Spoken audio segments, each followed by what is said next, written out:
Hi అండి, అందరికీ నమస్కారం. Welcome back to my channel. ఈరోజు నేను మా అమ్మ అయితే వరంగల్కి వచ్చామండి ఒక పని మీద.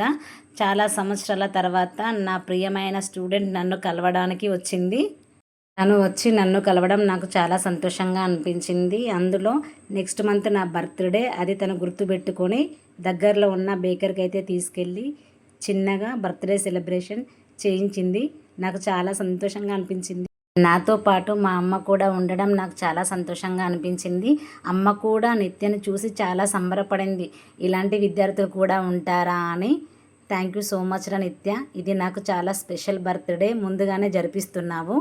ఇది నిత్య కూడా స్పెషల్ బర్త్డే, ఎందుకంటే ఒకరోజు తను నన్ను అడిగిందండి, మేడం మీ బర్త్డే నాతోనే జరుపుకోరా అని చెప్పేసి. ఈ విధంగా తన కోరిక నెరవేరింది. నేను కూడా చాలా సంతోషంగా ఉన్నాను. తన విలువైన సమయాన్ని నా కోసం కేటాయించి ఎక్కడో దూరాన ఉన్నా కూడా నా కోసం వచ్చింది. నేను వరంగల్కి వచ్చినా అని తెలిసి. కొన్ని కోట్లు పెట్టినా దొరకని ప్రేమ నాకు నా విద్యార్థుల రూపంలో ఆ దేవుడిచ్చాడు. ఇది చాలా అండి, నాకు చాలా సంతోషంగా ఉంది. నిత్యనే కాకుండా చాలామంది విద్యార్థులు నాతో ప్రేమగా ఉంటారు. వాళ్ళందరూ ప్రేమను పొందడం నా అదృష్టం.